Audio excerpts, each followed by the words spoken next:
Ayo jangan lupa tap layar. Di tap layar ini guys, artis kita hari ini. Tap layar guys, tap layar jangan lupa. Oh iya.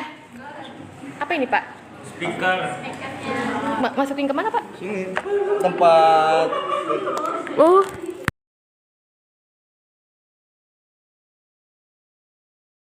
Biru. Iya, belum. Oh, belum. Berarti ininya yang habis pakai kali. Saya udah lama sih enggak. Selamat datang di toko kebijaksanaan. Cabut aja deh. Cabut. Iya, bagus kok suara. Nih, Pak. Teman bagi pencinta hikmah. Ayo ditap terus ditap. Ayo selamat datang teman-teman di toko kebijaksanaan.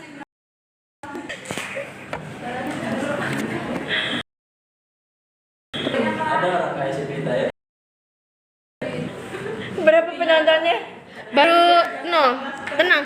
Kalian juga join dong, tetep biar rame. Itu mancing tahu mancing. Ini juga mancing penonton. Udah cari aja toko kebijaksanaan. Serling. Ya, itu biar penonton kita banyak, guys. Nah, cari. Di komen-komen juga jangan lupa di tag biar penontonnya banyak. Di TikTok. Ya. Selamat datang di toko kebijaksanaan. Jangan lupa.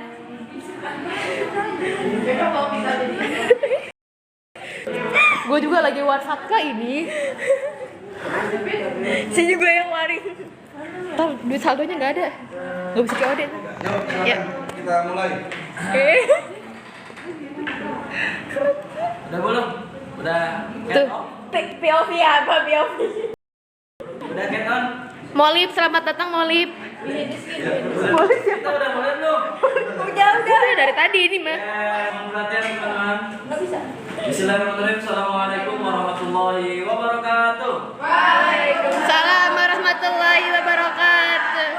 Bismillahirrahmanirrahim. Wabarakatuh. Yang saya hormati tentunya pemateri atau sekaligus dosen kesayangan kita yakni Pak Fadil yang akan menyertai kita dalam benalu-benalu yang bertabrakan di otak-otak kita ya. Nanti akan kita kupas secara tuntas bersama beliau tentunya. Dan yang saya hormati teman-teman semua yang ada di kelas ini yang sangat baik ya. Mudah-mudahan dalam lindungan Allah Subhanahu wa taala. Tentunya saya sebagai moderator pada kegiatan perkuliahan pada kali ini mengenai pertemuan yang keberapa? 6. Jadi pembahasannya itu pertama, sketsa perkembangan filsafat di dunia Islam. Kedua, pengembangan sains dan filsafat di dunia Islam. Yang ketiga, kontribusi umat Islam bagi dunia dalam pengembangan ilmu dan filsafat. Langsung masuk kepada diskusi. Karena metode yang diberikan oleh Bapak seperti itu kan Pak? Iya. Kita langsung diskusi saja. Nanti dari pertanyaan akan timbul jawaban dan pemahaman. Seperti itu. Silakan, ada yang mau bertanya terkait materi kita? Oke. Ananda Asep. Ke belakang dong. Iya, Center. Oh, oke. Siap. Kameramennya kurang pro nih. Ya, pemateri Bapak dosen yang saya hormati dan terpelajar. Di tap Saya layar. izin bertanya terkait poin di peran Islam dalam perkembangan filsafat. Kan di tokoh-tokoh Islam dalam perkembangan filsafat Udah 1000, banyak guys. sekali tokoh-tokoh Islam yang mempengaruhi dunia filsafat. Bahkan nggak hanya dunia filsafat melainkan dunia sains juga. Tapi pertanyaan Asep gini, kenapa tokoh Islam itu tidak seterkenal dengan tokoh dari orang-orang Barat? Contohnya Al-Jabar atau Ibnu Sina. Itu istilahnya lebih populer Albert Einstein atau Thomas Alva Edison. Itu kenapa bisa terjadi seperti itu? Terima kasih. Ya. Disorot-sorot baru masuk. Ya. Baru masuk. Sekarang satu pertanyaan sudah dilontarkan sangat cukup memukau dan saya akan bertanya kepada pemateri. Ini sistemnya apa? Satu-satu aja. Satu-satu. Yes. Oke. Kepada Bapak dipersilakan untuk memberikan pemahaman ini. Pertanyaannya, mengapa para filsuf dan saintis Muslim yang sudah berkontribusi besar bagi perkembangan cepat dan sains itu kurang terkenal di kalangan umat Islam sendiri, gitu ya, daripada tokoh-tokoh ilmuwan Barat, misalnya Einstein, kemudian Newton, lebih terkenal daripada Ibnu Sina, daripada Al-Farabi, Al-Razi, Al-Khwarizmi dan sebagainya. Menurut saya tidak benar mereka tidak terkenal. Mereka itu cukup atau sangat terkenal juga, bahkan di kalangan non-Muslim. Ibnu Sina dalam sebutannya sebagai Avicenna sangat terkenal di dunia akademis Barat. Gitu. Dia menemukan berbagai teori kedokteran itu diakui di Barat. Kitab kedokteran Ibnu Sina judulnya Al-Qanun fit Tibb. Itu menjadi buku ajar Fakultas Kedokteran di Sorbonne, Prancis sampai abad ke-19. Baru kemarin abad 19 itu, baru 2 abad yang lalu. Baru beberapa buku ajar itu diganti. Kemudian ada ahli matematika Muslim namanya Al-Khwarizmi. Nama itu sangat terkenal sampai ke dunia medsos sekarang. Sebutan kita logaritma itu diambil dari nama dia, Al-Khwarizmi. Kemudian ada lagi tokoh optik, ahli lensa, seperti kamu yang pakai kacamata ini, gitu kan, punya lensa. Kemudian kita nggak bisa lihat sesuatu, banyak di sini yang pakai kacamata tuh ada. Kayaknya paling banyak kelas ini di antara kelas-kelas yang lain yang saya masuki. Kita nggak bisa melihat jauh, seperti orang misalnya dari puncak gunung di atas pohon lah, udah tinggi banget kan. Dia bisa lihat ikan yang ada di laut. Setelah dia lihat, baru dia meluncur. Saking tajam matanya, kita nggak bisa. Kita bisa bikin teleskop sampai bulan, matahari, planet-planet yang lain juga bisa diperkirakan, gitu kan, kapan mereka menyebabkan terjadinya gerhana. Bagaimana misalnya benda-benda yang sangat kecil nggak bisa terlihat oleh kita bisa bikin manusia, pokoknya kita bisa bikin mikroskop ya. Nah, salah satu pencetus atau pelopor dalam ilmu optik adalah Al-Hazen. Al-Hazen ini sebutan dari Al-Hasan dalam bahasa Arabnya, Al-Hasan Ibnul Haisam, begitu. Mungkin penyebabnya adalah karena pengajaran kita sudah tidak merujuk ke para ulama Muslim itu, tapi merujuk kepada para penemu yang terakhir.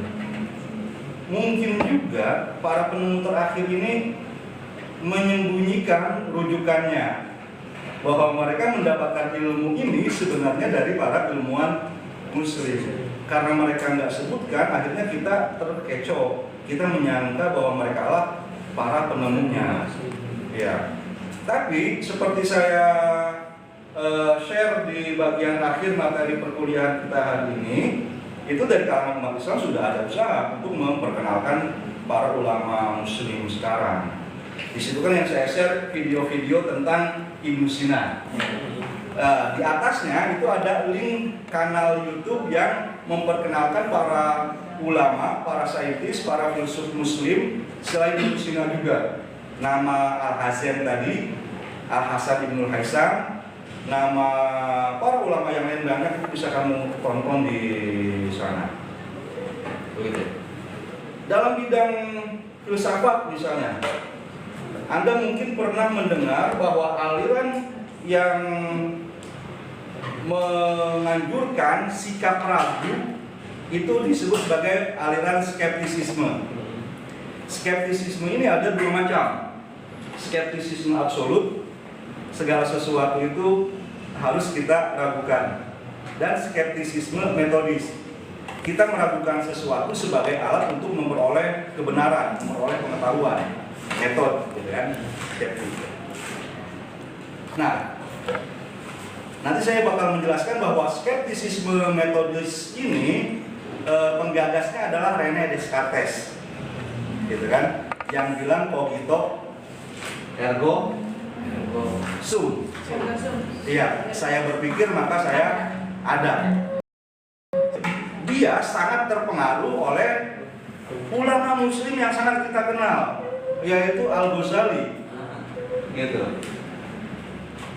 Tapi sebelum itu saya ingin jelaskan bahwa tadi skeptisisme absolut, bahwa kita harus meragukan segala sesuatu, gitu kan? Yang itu kadang dikhawatirkan kalau kamu belajar filsafat nanti nggak punya keyakinan apa-apa, gitu kan? Semuanya serba kamu ragukan, kamu sanksikan. Itu sebenarnya adalah aliran yang nggak mungkin, nggak masuk akal. Sebab kita bisa bilang begini kepada orang yang mengatakan segala sesuatu harus kita ragukan. Misalnya Asep ngomong begitu, bilang Asep, segala sesuatu harus kita ragukan. Apakah Asep percaya, yakin sama kebenaran perkataan Asep? Kalau Asep enggak yakin, ya berarti salah. Iya. Berarti segala sesuatu tidak harus kita ragukan. Ada yang bisa kita yakini. Kalau kamu bilang saya yakin bahwa pernyataan saya benar, sudah langsung gugur pernyataanmu bahwa segala sesuatu harus diragukan. Kamu yakin, Seth? Yakin. Kan gugur langsung. Iya. Karena dia sudah meyakini ada sesuatu yang dia yakini, iya, yaitu perkataannya. Segala sesuatu harus diragukan. Iya, itu. Kalau dia nggak yakin, ya ngapain saya ikut kamu, omongan kamu. Kamu aja yakin sama omonganmu, gitu kan? Iya. Nah, skeptisisme metodis ini yang digagas oleh dibilang René Descartes itu dijelaskan juga oleh Al-Ghazali. Dan terkait sama pertanyaannya, mengapa kok nggak pada tahu? Ya karena kita nggak baca. Iya, pemikiran Descartesnya nggak kita baca, pemikiran Al-Ghazalinya nggak kita baca. Al-Ghazali menulis itu dalam bukunya Al-Munqiz Minad Dhalal. Terjemahannya sudah ada di Indonesia, tinggal kamu cari saja. René Descartes menulis itu kalau dalam bahasa Arab judul bukunya Ta'ammulat. Judul bahasa Prancisnya saya nggak tahu, tapi Ta'ammulat itu meditation, perenungan. Nah, ulama atau peneliti filsafat yang mengaitkan pandangan René Descartes dengan Al-Ghazali itu namanya Muhammad Hamdi Zakzouk, dosen filsafat saya waktu di Al-Azhar. Dia bilang René Descartes itu membaca buku Al-Ghazali dan menggarisbawahi bagian-bagian yang selanjutnya disebut sebagai skeptisisme metodis. Jadi ringkasnya baik dalam bidang saintis maupun filsafat atau bidang-bidang yang lainnya sebenarnya ya itu terkenal ya, tapi ya di kalangan orang-orang yang mengenalnya. Dan kita harus masuk ke kalangan itu, lantas terus ikut juga dalam kampanyenya, menyebarluaskannya. Seperti yang saya lakukan sekarang lewat share video-video para ulama muslim itu. Begitu, kamu atau? Dek. Ada. Masuk ini. Ya gimana? Asep? Cukup jelas? Cukup. Yang lain ada yang mau dari pernyataan yang disampaikan oleh Bapak mungkin sekiranya dari situ muncul juga nih tanda tanya dalam pikirannya. Besok ada yang mau menanggapi. Berapa penontonnya nih?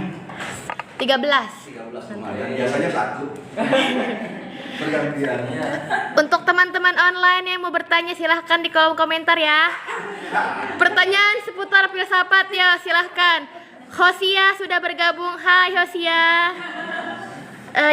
Yang mau bertanya seputar filsafat silahkan tulis di kolom komentar ya teman-teman. Jangan lupa di tap layar. Oke. Udah 3.000 Pak. Yang like layar. Yang benar. Iya, wih, Rapita gitu loh. Itu buat tadi. Sekolah bisa yang tap layar. Layar itu apa artinya? Dia ngasih loh. Biar lobnya banyak Pak. Ini dapat uang Pak. Ternyata caranya tap doang. Di gini nih Pak. Ya kalau saya nonton langsung itu suka lihat begitu, tapi caranya gimana saya? Oh itu layarnya di tap aja Pak. Paus kita paus.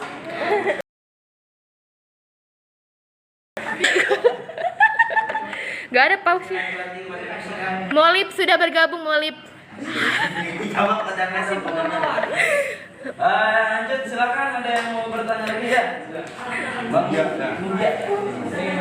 Disorot, yang nanya disorot. Mengenai apa? Bapak tuh pernah memberikan narasi bahwa Imam Syafi'i itu berargumentasi dengan muridnya. Nah, saya ingin bertanya, kontemporernya untuk saat ini tuh seperti apa Pak? Implementasinya? Ketika Imam Syafi'i kan sebagai guru ya, Iya. ada murid yang Sesama murid. ya sesama murid berargumentasi.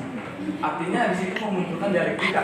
Nah sekarang ini yang saya lihat objektifnya dialektika itu mati Pak, hampir punah. Nah ketika saya ingin memunculkan dialektika lagi, ketika saya mempertajam argumentasi, itu yang ada muncullah perspektif saya yang menyerang secara personal, bukan saya ingin berdialektika.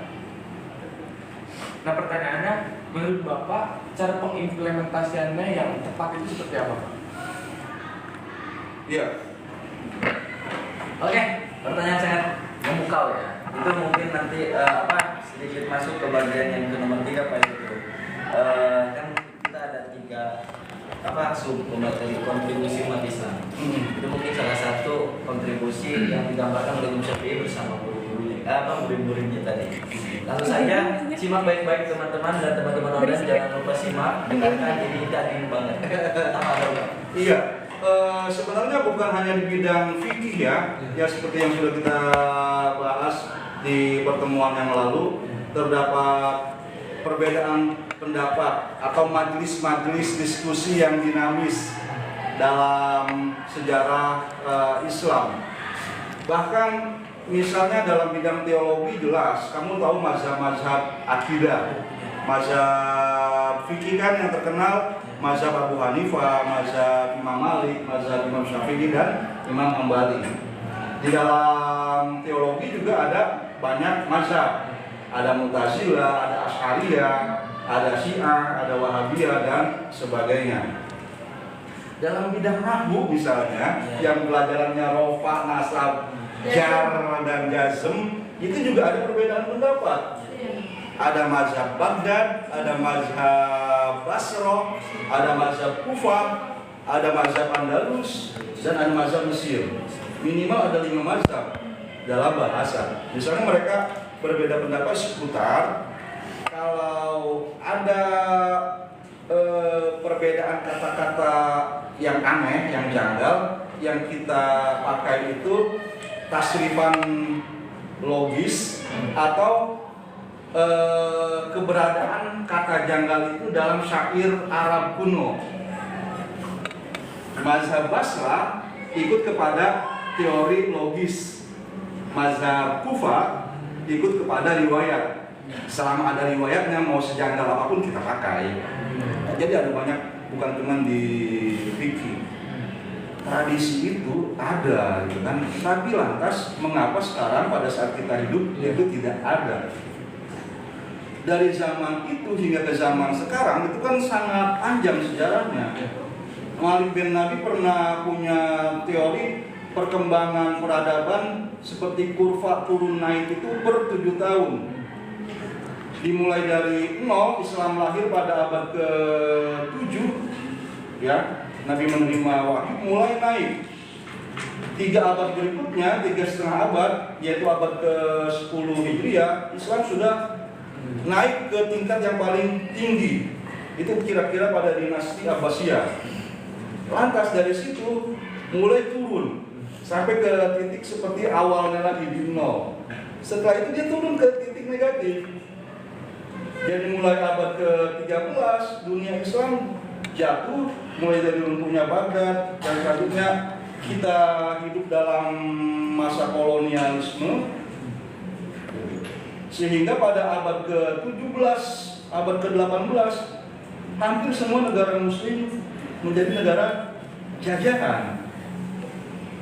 Abad 18 perjuangan kemerdekaan di negara-negara muslim mulai tumbuh sehingga mulai naik. Abad 20 udah pada merdeka, Indonesia merdeka, Malaysia merdeka, semua yang di Asia Afrika pada merdeka. Mulai bangkit lagi di abad ke-21 ini. Ya. Seharusnya abad ke-24 nanti ya kita bakal terus naik gitu kan. Nah, berarti tadi salah satu faktornya adalah warisan dari sejarah gitu ya. Sejarah kemunduran umat Islam masih berpengaruh pada kondisi kita sekarang.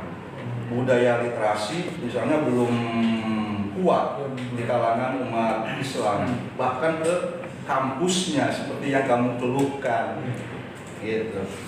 Ada teman saya waktu saya ikut short course di Iran, dia mengatakan salah satu perbedaan antara Iran dan Indonesia adalah kalau di Iran itu premannya cukup akademisi. Kalau di Indonesia akademisinya cukup Preman. Jadi salah satu ciri akademis itu adalah ngomongnya dialog gitu ya. Kalau menyelesaikan sesuatu menggunakan logika kekuatan, menggunakan kekuatan logika. Sementara preman dia yang menggunakan logika kekuatan, ya kan, pakai kekuatan fisik dan sebagainya. Wih.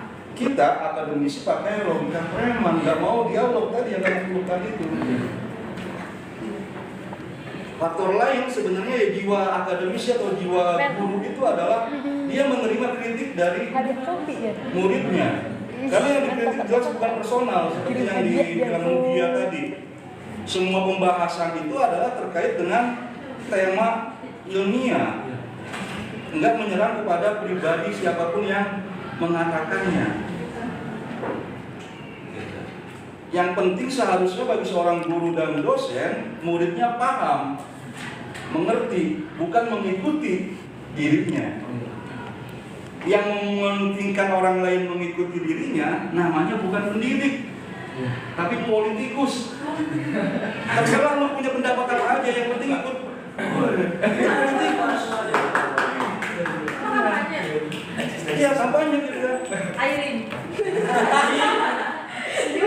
Terserah gitu kan, sebagai kamu politikus seperti itu punya pendapat apapun. Curiga sukses.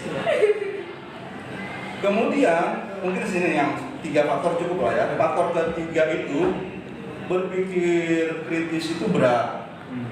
Ya kalau kata bilang biar aku saja.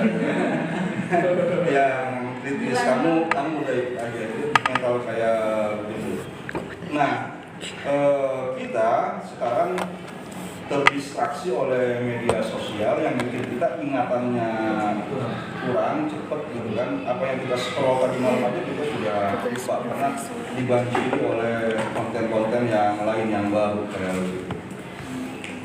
Nah, ya berarti kalian tetap butuh capek nyekrol sehingga mau baca buku.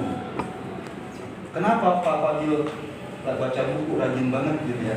Bukannya rajin baca, saya barusan capek nyekrol gitu kan, sekarang giliran istirahat, makanya saya baca buku. Ada momen-momen kita harus seperti itu, menyendiri, merenung supaya kita memperoleh kejernihan lagi. Karena supaya kita bisa kritis itu adalah kalau kita bisa berpikir jernih. Oke, gimana? Kamu gitu? Pak, jika dosen itu tidak bisa dikritik, Pak, jika Bapak berada di posisi saya, apa yang Bapak lakukan? Ya karena saya memahami logika kekuatan itu, kadang-kadang saya ngikutin arus aja gitu kan, karena banyak peluang lain gitu. Saat saya jadi mahasiswa dulu, saya suka membentuk komunitas-komunitas diskusi. Karena di komunitas-komunitas diskusi itu kita hanya bertemu dengan teman yang sevisi gitu kan. Caranya misalnya waktu saya di Mesir pun ada penulis, dia punya buku 7, 10, 17. Kita misalnya ada kelompoknya ada 5 orang, masing-masing beli 3 buku, baca 3 saja, lantas bergiliran menyampaikan resumennya. Sehingga ke 17 buku itu bisa kita baca semua. Misalnya sekarang kamu di sini di Indonesia suka kepada pemikiran siapa ya? Pemikir muda Indonesia, diantaranya misalnya Muntim Sirri. Ya, dia punya banyak buku. Ya kalau beli bukunya semuanya kan berat. Ya sudah kumpul beberapa orang, lantas beli semua. Kalau di bidang psikologi misalnya, ya sudah ada KMJ memang gitu kan, KMPS ya sekarang ya. Sudah ada, kalau BK ada COC dan sebagainya. Tapi ya tetap butuh kalau menurut saya bikin, dan ya di eksternal juga ada HMI, ada PMI dan sebagainya gitu ya. Mereka mengadakan diskusi. Nah seperti itu. Jadi itu pengalaman pribadi saya sih, pilihan saya begitu. Nggak memilih melawan frontal kepada sang dosen atau kepada yang lainnya gitu. Oke, wow, paham? Kamu Ki? Alhamdulillah, ini sangat dipahami. Yang lain, anything else?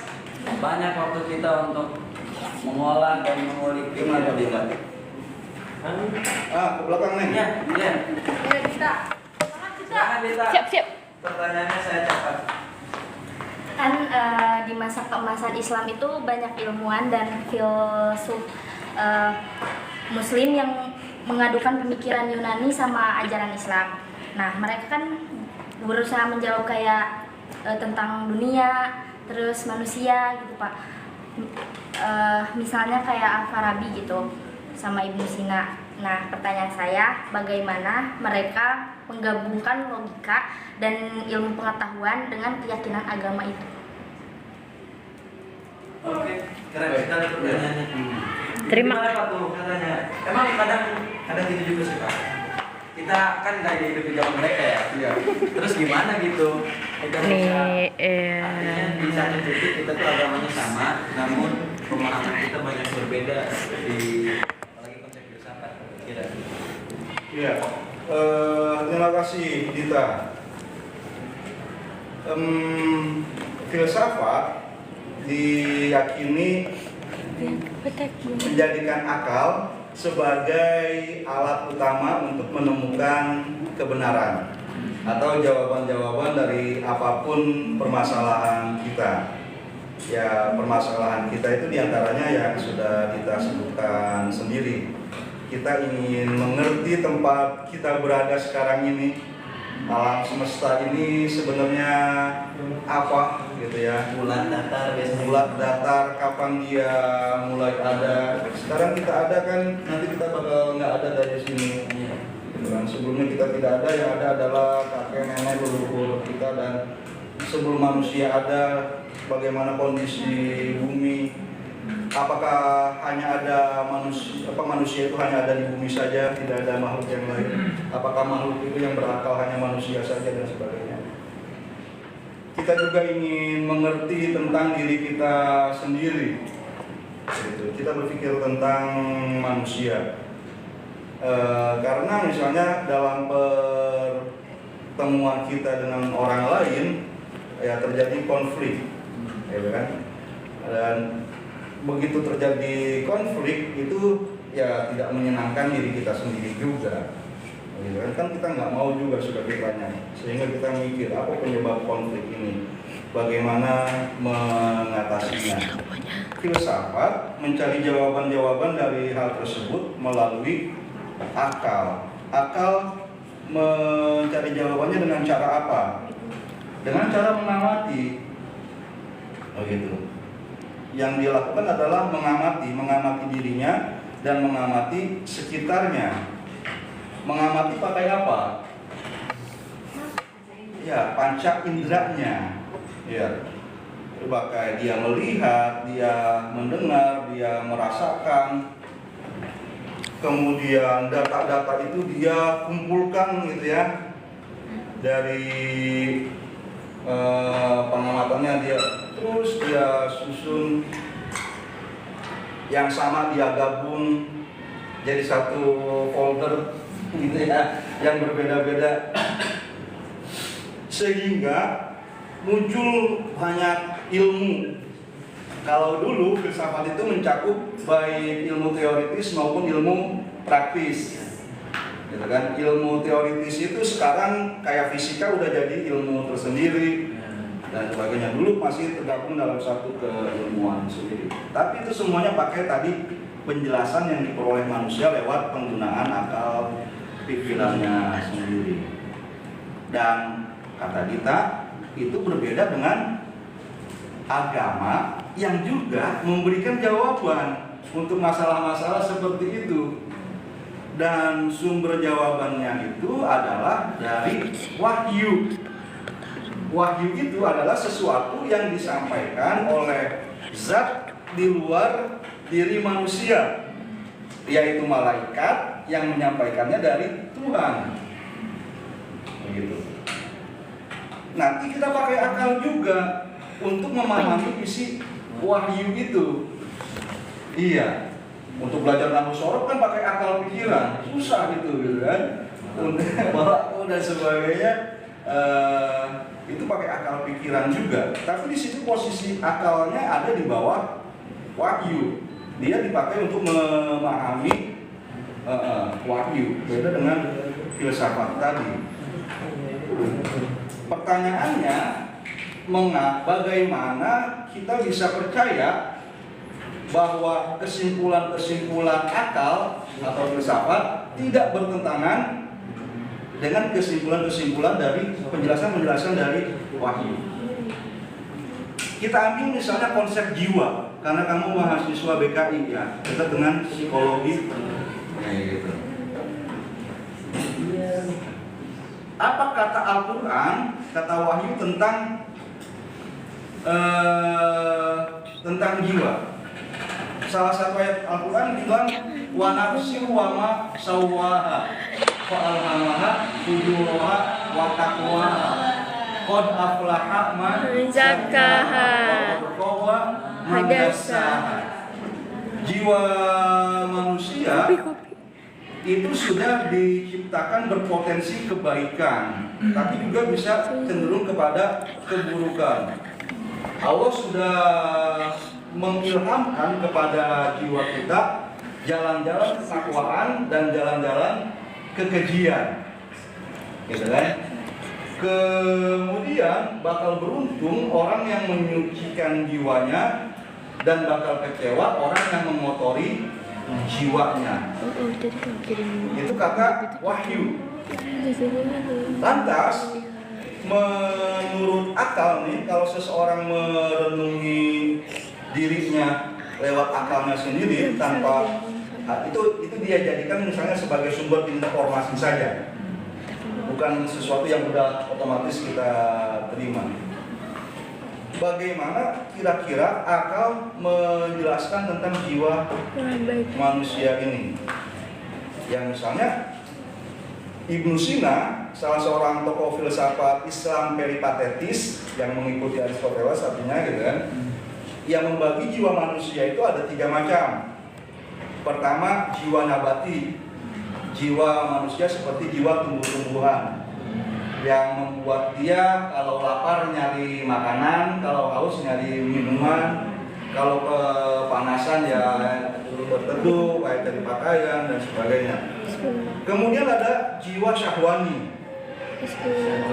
Iya, dewa atau bobobi untuk merah. Kalau ada maslahatnya yang tidak terpenuhi, dia marah. Kalau ada sesuatu yang madarat menimpanya, dia juga marah, berusaha menepis itu, seperti binatang. Begitu. Ini yang menjadikan adanya konflik. Dan ada yang ketiga, jiwa akhlani atau jiwa insani, jiwa manusia itu sendiri. Nah, misalnya lantas dalam pembahasannya dikatakan bahwa manusia tidak menjadi manusia jika dia hanya menuruti tuntutan-tuntutan dari jiwa nabati dan hewaninya saja. Untuk makan, kita sudah mikir luar biasa. Singa, macan, para predator memburu hanya pada saat dia lapar. Kita memburu, kemudian kita menabung, menyimpan hasil buruan kita.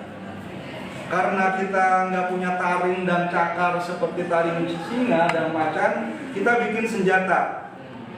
Bikin senjata itu kan pakai akal yang luar biasa. Tapi kalau akal manusia itu hanya dipakai untuk itu, dia masuk di dunia ke perut aja. Untuk memperoleh kuasa nih, supaya kita nggak dirugikan oleh orang lain, orang membangun partai politik di negeri demokrasi. Orang berusaha menguatkan kuasanya di negeri monarki, kaisar, misalnya khalifah, raja atau sebagainya. Gitu kan? Itu juga perlu teori-teori atau penggunaan akal yang luar biasa. Itu kan bikin partai nggak mudah, mengubah konstitusi nggak gampang kan? Pikirnya luar biasa itu. Tapi kalau berhasil pun itu baru urusan seperti urusan binatang. Oh gitu. Mengapa misalnya dikatakan seperti itu? Ya karena misalnya dengan observasi kita melalui indera, kita tahu bahwa jika sekelompok manusia hanya berusaha menarik manfaat sebesar mungkin kepada diri, lama-kelamaan dia bakal merugikan dirinya sendiri juga. Ente kumpulin harta sebanyak-banyaknya, nggak usah berbagi kepada orang lain. Orang lain miskin, bisa nggak dia belanja misalnya ke warung, ke toko, nggak bisa. Makanya kapitalisme saja bertobat, sehingga lama-lama marxisme bahwa kapitalisme itu akan runtuh tidak jadi. Karena dia kasih bonus, kasih cuti, supaya buruh terus, kan? Kasih insentif dan sebagainya, supaya roda pasar berjalan. Gitu. Itu hasil pikir yang luar biasa. Nanti kalau manusia sudah pakai akalnya, itu kan jiwa rasionalnya itu, dan itu yang mengendalikan, baru dia bisa paham, gitu ya, bahwa misalnya urusan penindasan manusia di Banten, di Indonesia, di Palestina itu sama saja. Dan dimanapun ada penindasan, siapapun penindas atau korbannya, yaitu adalah urusan umat manusia. Gak ada alasan kita diam karena itu tempatnya jauh. Ngapain kita mikirin Palestina? Kita nggak pernah tahu itu tempatnya di mana. Itu sama dengan semut. Semut Banten nggak pikirin apakah semut Palestina terkena bom atau enggak. Nggak tahu sih, jangan-jangan saya tidak berperi kebinatangan ya. Membuat stigma terhadap semut gitu kan. Ya. Tapi jelas kalau manusia Banten nggak peduli sama penindasan di Palestina atau di tempat-tempat yang lain gitu ya, tempat konflik kayak Sudan atau beberapa tempat yang lainnya itu, ya kita hanya memikirkan diri kita sendiri saja dan itu tidak manusiawi.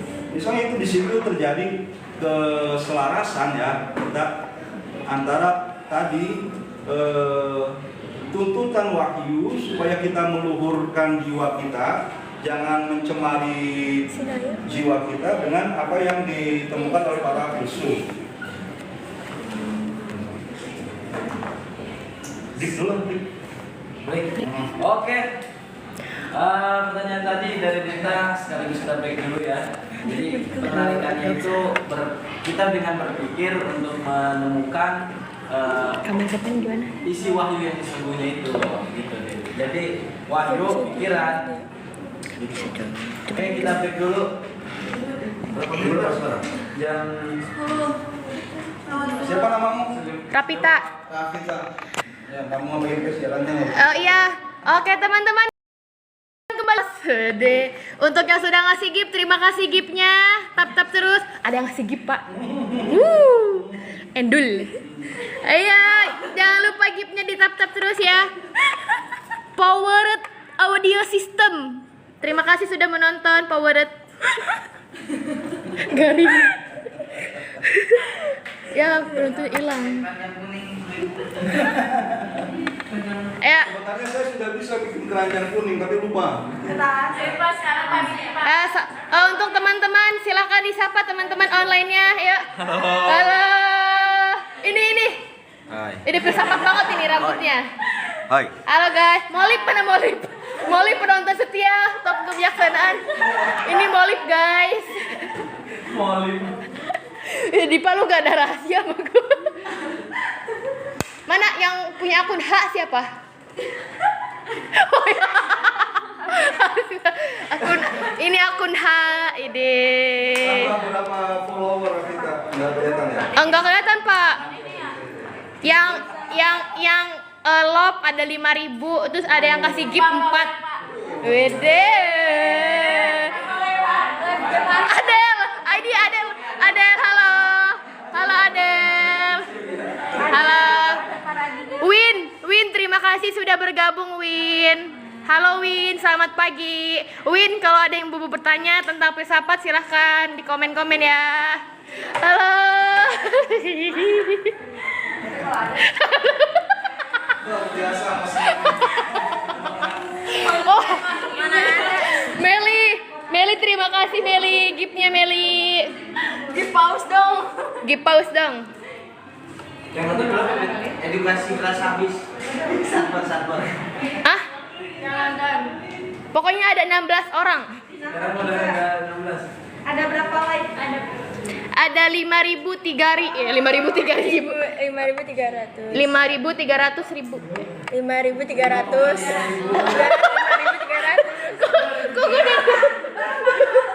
Kok gue jadi bingung ya? Aduh malu sama penonton. Aduh malu. Mana ya? Gimana sih cara lihatnya? Halloween. Usmet itu Win ya? Oh bukan. Lanjut Pak. Lanjut. Oke. Ya teman-teman lanjut.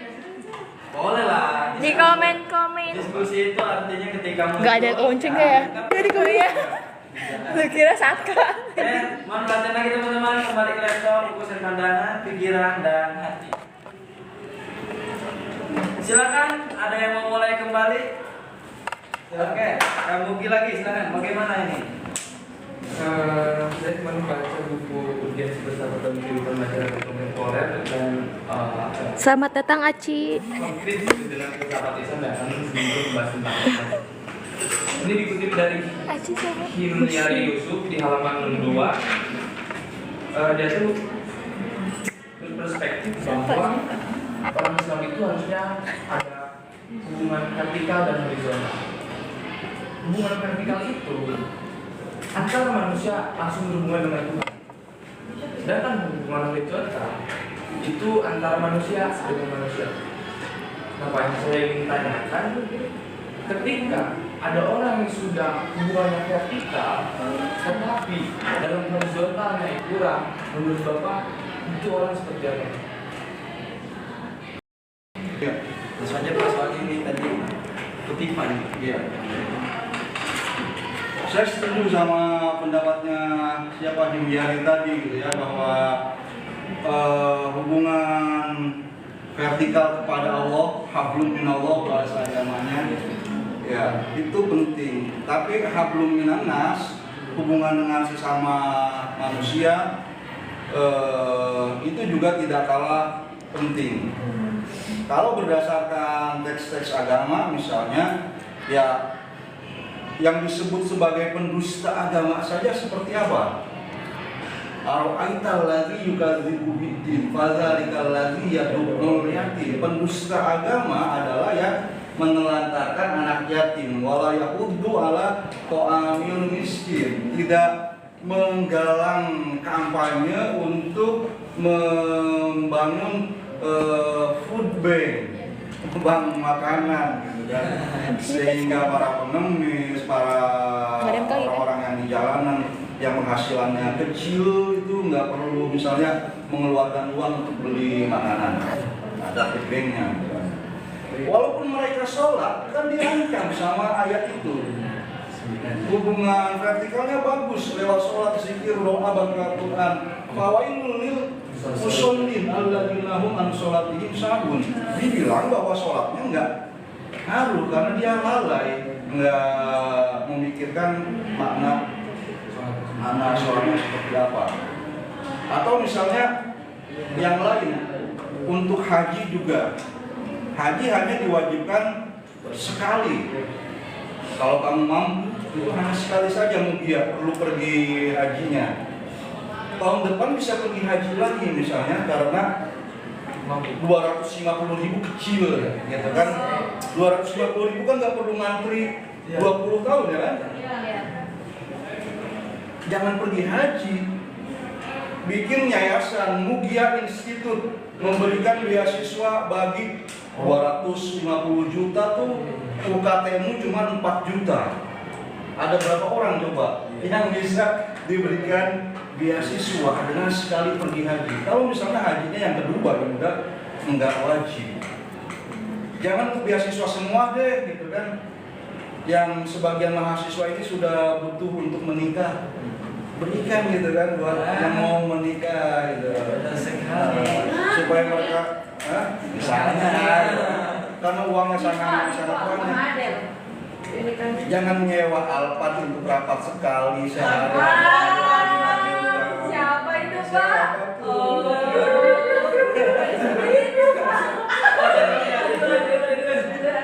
25 juta itu untuk 8 semester 5 juta gitu kan. Iya, Pak. Iya, ngabisin uang negara. Iya, sampai sarjana satu orang coba di BKI. Saya nggak makan 3 hari, Pak.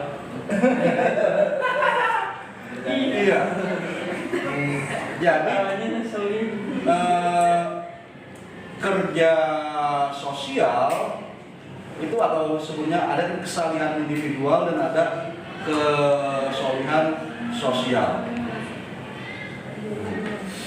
Nah, salah satu pemikir Muslim kontemporer yang menekankan pentingnya kerja sosial ini namanya Hasan Hanafi, Islam kiri. Silakan dia cari bukunya, Hasan Hanafi. Dia nggak menyuruh kita mengubah ayat Al-Quran, tapi coba POV-nya diubah. Iya, dari membela Tuhan menjadi membela rakyat. Mengatasnamakan ucapan kita, kerja kita dengan atas nama Tuhan menjadi atas nama rakyat. Kita disuruh memulai perbuatan baik kita dengan membaca basmalah. Tadi kita juga begitu, memulai perkuliahan kita dengan membaca basmalah. Tetap baca basmalahnya, Bismillahirrahmanirrahim. Tapi di dalam hati kita itu demi rakyat juga. Atas nama rakyat yang tertindas, yang terpinggirkan, yang terzolimi, gitu kan? Yang kesejahteraannya sulit, mau S2 susah. Sebentar lagi kamu lulus kan dari sini, pengen S2 tapi mahal, gitu kan? Yang kesehatan juga mahal dan sebagainya. Kita belajar bukan hanya untuk misalnya dapat nilai filsafat Islam bagus, bukan untuk misalnya nanti transkrip nilai kamu bagus, transkrip nilainya bagus, dapat kerjaan gampang, gitu kan? Dapat penghasilan besar, mudah menikah, cuma muter seperti itu saja. Tapi mulai dari kerja kita sekarang ini, Bismillah ya Bismillah, untuk kita kerja untuk kemaslahatan rakyat Indonesia secara luas. Seperti itu Hasan Hanafi dari Minan Nas ila Sauro, memanfaatkan teks untuk memantik revolusi. Nabi Muhammad seperti itu, membuat revolusi di kalangan Arab supaya kekayaan ekonomi tidak dikuasai oleh segelintir orang, itu dimonopoli gitu ya oleh orang Quraisy aja. Budak-budak juga dimerdekakan gitu, dianjurkan untuk bisa merdeka. Tapi ya teks agama itu sudah sering dijadikan sebagai pembenar oleh orang yang tujuannya bukan kesejahteraan rakyat, tapi hanya untuk kesejahteraan dirinya sendiri. Apakah pandangan Hasan Hanafi ini bertentangan dengan agama? Menurut saya enggak. Karena misalnya ada riwayat yang menerangkan bahwa seseorang dijerumuskan ke neraka karena dia tidak mengunjungi aku, kata Tuhan, ketika aku lapar, tidak menjenguk aku ketika aku sakit. Yang dimasukin ke neraka itu heran, Tuhan, kapan kamu lapar, kapan kamu haus, kapan kamu sakit? Gitu. Tuhan menjawab, saat tetanggamu kelaparan, kehausan, sakit, dan kamu asik dengan makananmu, minumanmu sendiri gitu kan. Misalnya kalau pakai kupu-kupu itu kopimu cuma 3.000, tapi kamu ke kopi kenangan yang menjadi 20.000 gitu kan. Padahal ada teman sekosanmu yang saya ngambil contohnya yang menyusahkan kamu saja ya. Gitu. Itu sudah termasuk tidak mengunjungi Allah gitu. Padahal ya daripada uang itu ya jangankan dibeli kopi gitu ya, diinfakkan ke ya masih sama-sama infak lah ya, dijadikan pergi haji misalnya, beli sorban yang lebih bagus, beli mukena yang lebih bagus padahal mukenanya sudah banyak. Siapa tuh beli kerudung? Baju sudah banyak ya. Iya. Kerudung lagi. Ah nggak punya baju buat pergi kuliah gitu kan. Tuh, cewek mah gak apa-apa Pak, katanya Gak Pak. apa-apa Pak, karena kan buat ibadah terus ingat seluruh juga. Berarti gak masuk otaknya. Ya, kelas kita. Nanti kelas tambahnya. Nggak bisa, cewek nggak bisa nggak beli baju. Tadi juga habis check out. Baru masuk keranjang kuning ya. Cek kodratnya kali Pak belanja. Iya. Enggak, kalau begitu ya bisa dirubah sih pembahasannya. Siapa namanya? Enggak Pak. Sari. Iya, orang tua yang nggak boleh pelit juga untuk pendidikan anak. Karena misalnya ya membeli buku, membeli baju untuk pergi kuliah sehingga kamu nyaman, kamu pede dan sebagainya, itu adalah infak juga. Yang artinya infak itu bukan cuma masukin uang ke keropak masjid, entreng. Nah, kalau ada gerakan-gerakan, misalnya temanmu di dakwah ini ada salah satu komunitas mereka ya yang mengelolanya, banyakkan mahasiswa dakwah, tapi banyakkan dari PMI. Namanya Relik. Relik itu Q-nya Quran. Pokoknya ininya salah satu programnya adalah mengajarkan Al-Quran kepada orang-orang apa ya sebutannya. Ya misalnya ke Baduy, salah satu kegiatannya kayak gitu. Kurang tersentuh ya. Ya kurang tersentuh di pedalaman lah ya, bukan ke Baduy saja kurang tersentuh. Yang misalnya yang sekarang mereka sedang galang dana untuk renovasi musola yang sudah bobrok. Coba deh, kamu nanti cari informasi tentang hal tersebut. Ya kegiatan-kegiatan seperti itu yang dilakukan oleh mahasiswa perlu dapat dukungan menurut saya, apapun bendera dia. Jangan kamu misalnya gua mau PKI itu PMI, beda bendera. Ya jangan begitulah. Disatukan oleh dakwah kok, disatukan oleh UIN kok. Atau misalnya kemarin, satu lagi, saya ikut bedah buku di Perpus Banten, dekat Pakupatannya, diselenggarakan oleh komunitas namanya Ubah Budaya.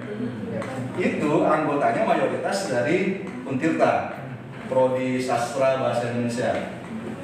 Ya, saya suka kegiatannya, ini kegiatan literasi. Siapapun yang mengadakan, mau UIN, mau Untirta, ya nggak penting gitu kan. Yang lebih penting adalah substansinya, literasi.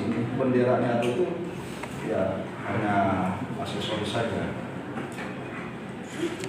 Ditanya sama Dapin, lagi ngajar di mana Pak? Katanya. Halo Dapin, selamat bergabung. Kamu yang jawab, Rafita. Lagi Jadi aja. kami kelas. Kami lagi di kelas BKI 5D di UIN SMA Banten, Davin. Fakultas Dakwah. Bareng. Selamat datang Davin. Davin, kalau ada yang mau ditanya-tanya tentang filsafat, ya di komen aja ya Davin. Oke, keren sekali. Selanjutnya masih ada waktu ya, Pak? Masih ada ya? Satu lagi lah. Ada pertanyaan lagi? Yuk. Saya sendiri. Kepencet. Oh, iya, iya, iya. Iya. Kepencet undangan. Apakah tidak bisa apakah bisa dikatakan? Iya, dia lagi guys. Itu udah bosan banget. Bukan hanya vertikal saja, tapi horizontal. Sedangkan dia yang sudah tahu tentang vertikal, tetapi ke horizontalnya. Halo Dewi Ulan, selamat datang. Seru kan? Iya. Seru. Bisa. Seru tau lah. Dan kalau misalnya pertama saya jawab versi pendekatan teks dulu ya.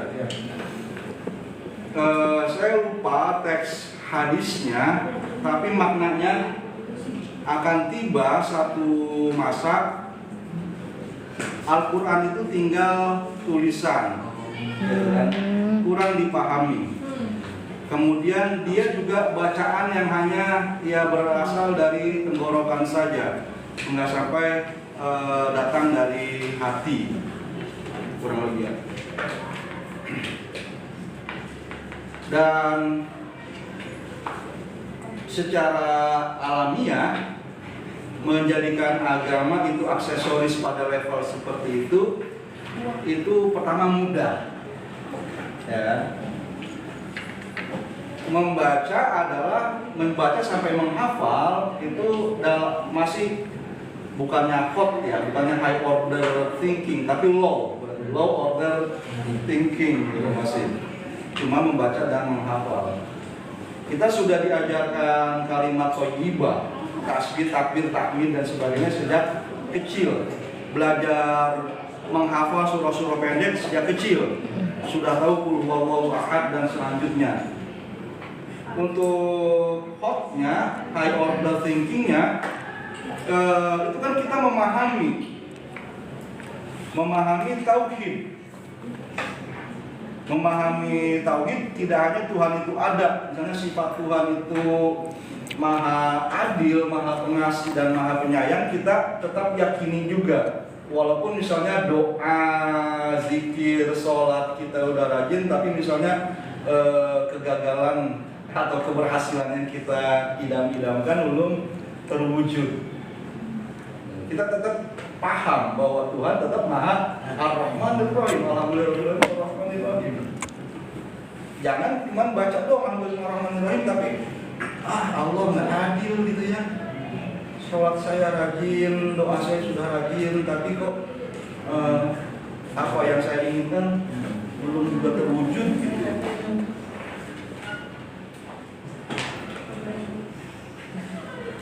Jadi itu mudah gitu kan kalau hanya melakukan zikir yang keluar, bacaan keluar. Kayak MTQ lah misalnya kita kritisi. Memang sudah banyak cabangnya, tidak hanya qiraat tilawah ya. Sudah ada syarhil Quran, sudah ada fahmul Quran, bahkan sudah ada tafsir Quran juga. Oke, sudah sampai kepada level yang tadi. Tapi masih belum cukup kan? Aplikasi di kenyataannya seperti apa? Bagaimana bacaan Quran itu tadi bisa menggerakkan diri, bisa menggerakkan masyarakat. Apa? Ya ayyuhalladzina amanu idza tadayantum bidainin ila ajalin musamma faktubu. Terus yang tentang ribanya gimana? Wadharu ma baqiya minar riba. Fa illam taf'alu fa'zanu biharbin minallahi wa rasuli. Oke. Yang membaca, yang hafal masih ada. Kenapa pinjol? Ada. Ada. Kenapa pinjol marah? Udah pasti. Mengapa tidak terpenuhi oleh orang kaya muslim yang tadi? Omset pendapatan atau yang minjemnya? Itu teh yang diramalkan oleh Rasul, berarti kan oke ya? Benar. Baca membaca terus, gitu, tapi negara sudah misalnya punya Basnas, sampai ke Basda dan sebagainya. Masyarakat juga sudah punya las lembaga amil zakat sebagainya. Tapi tadi butuh kebutuhannya tetap masih lebih besar lagi. Begitu. Kan kalau untuk sampai ke level penerapan itu butuh pemikiran teori, butuh skill. Saya mau ambil contoh begini. Selamat bergabung Adel. Berikanlah buruh atau pekerja upahnya sebelum keringatnya kering, gitu kan? Autul ajrohu qabla ayajifa urukuhu, sebelum keringatnya kering, jangan tunda-tunda. Jadi perhatian terhadap buruh itu masih harus besar, harus baik. Salah satu pekerja buruh adalah para ojek online. Ojek online ini apakah sistemnya sudah mengikuti sistem ekonomi Islam yang berbasis pada ayat Al-Quran tadi atau sabda Nabi tadi?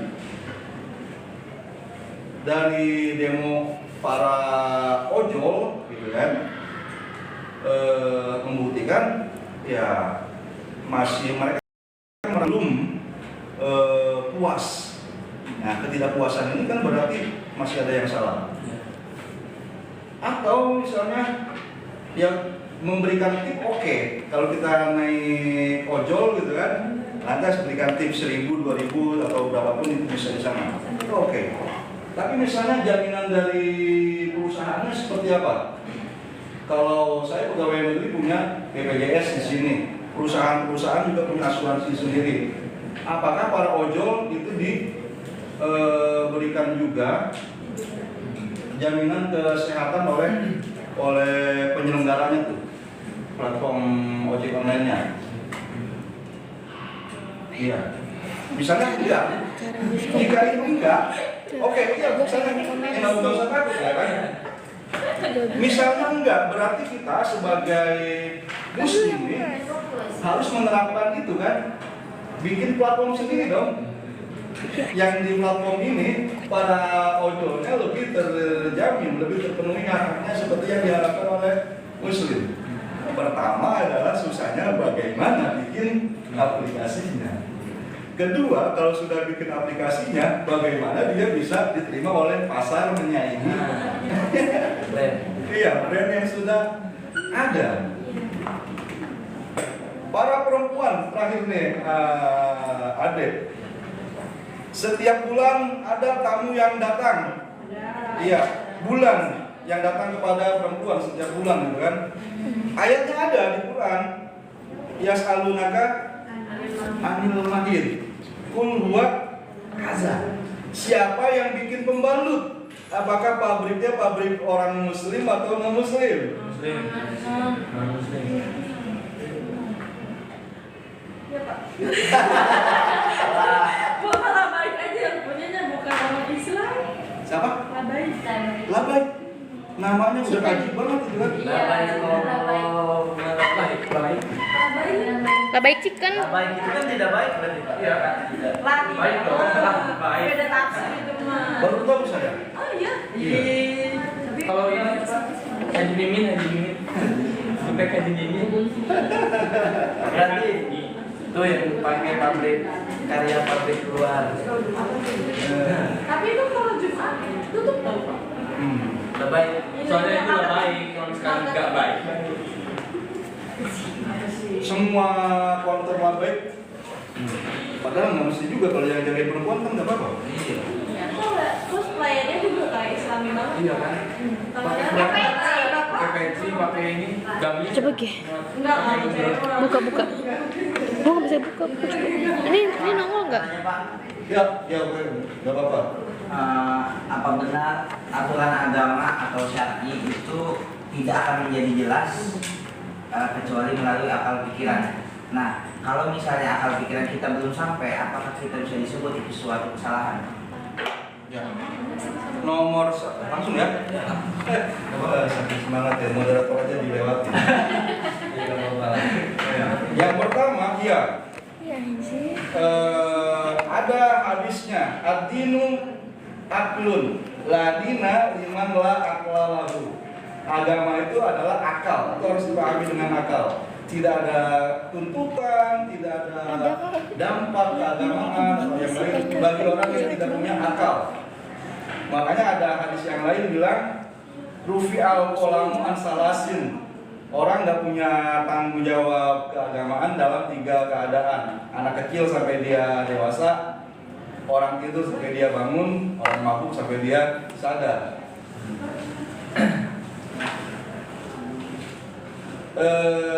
Ya seperti tadi contoh-contoh yang ini ya, semua ajaran agama itu untuk diri pribadi saja memahaminya butuh pemahaman, butuh akal.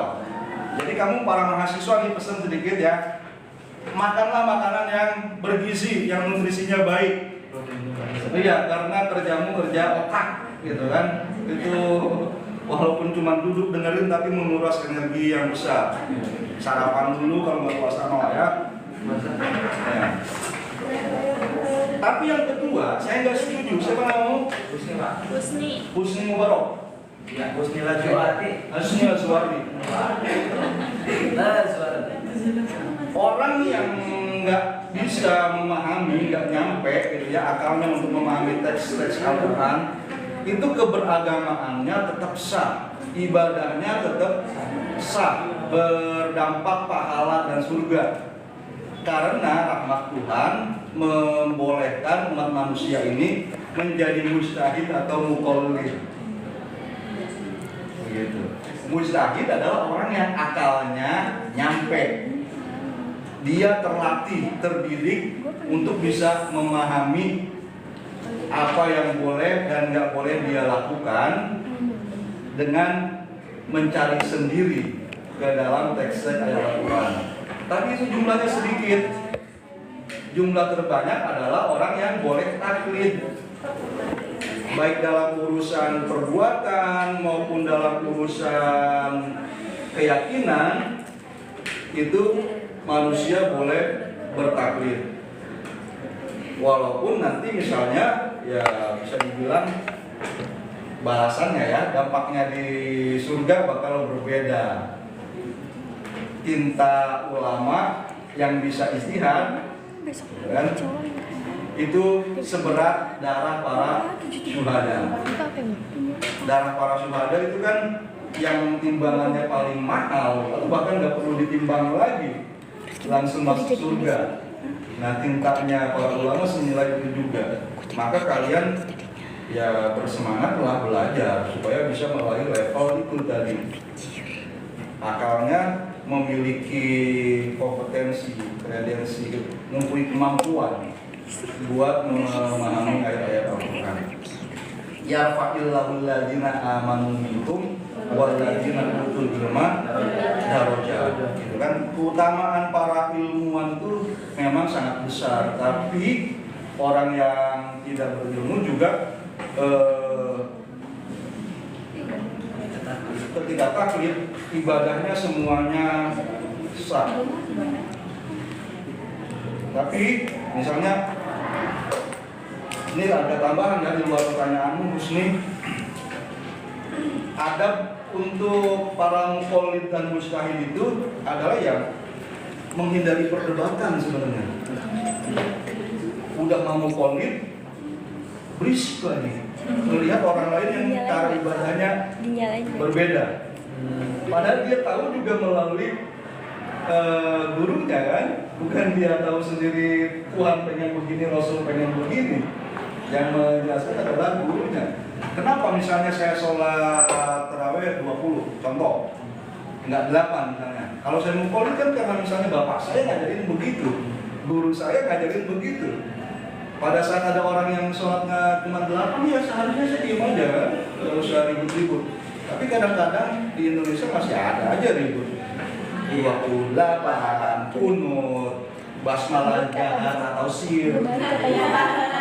Udah balik apa masih di sini? Iya. Nginep lagi. Yang berdirinya itu rapet atau ngenggang. Iya. Jadi tapi kalau konsepnya lagi si mukallid ini mau berubah menjadi mujtahid, Pak, Belajar yang dalam proses belajar itu boleh Tadi tidak juga, berdebat Pak. itu diskusi ada. di majelis ilmunya yang itu tadi yang sudah di mugiak tadi, justru pada level itu gitu kan, guru sudah nggak menjadi pemberi pendapat lagi. Semua pendapat yang dia lontarkan justru dia latih kepada muridnya untuk diperdebatkan. Begitu. Kalau ada kamu berkendaraan, misalnya rem belum, kamu belok kanan, yang ketabrak satu orang. Kamu belok kiri, yang ketabrak 10 orang. Begitu kan. Kamu dan penumpang di kendaraan bakal selamat, kanan atau ke kiri selamat. Cuma bedanya itu tadi, korban di kanan 1, korban di kiri 10. Pilih mana? Bakal bilang seperti itu rata-rata. Apakah tapi yang satu ini jadi nggak berharga nilainya, bukan hanya karena jumlahnya kecil, satu pun dia tetap manusia. Kayak itu kan di bab usul fikih dalam bab maslahat dan madarat, la doror wala diror, al ahsu bi akhafid daruraini dan sebagainya. Nah, pada level mau belajar jadi mujtahid itu, semua pendapat-pendapat itu kan dikeluarkan para ulama dulu. Itu harus didiskusikan lagi, harus dikritisi lagi.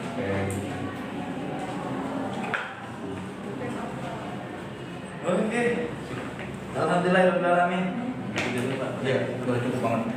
Alhamdulillah ya teman-teman, dan terima kasih juga Bapak atas pemberian wawasannya kepada pikiran kita. Untuk itu selama sejauh ini kita akhiri pembelajaran dengan melafazkan ayatul hamd. Alhamdulillah.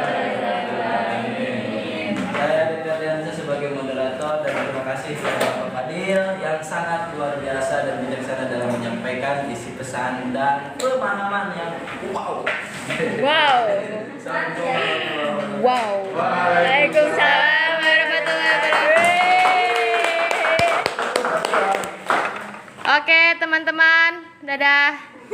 Nol yang nonton itu. Penontonnya udah banyak kali ya, dia ngasih- Udah tadi banyak yang nonton. Ini matinya gimana ya? Di ujungnya tuh yang ada tanda kayak power Oh, ujung kanan. akhiri sekarang ya Pak ya? Iya.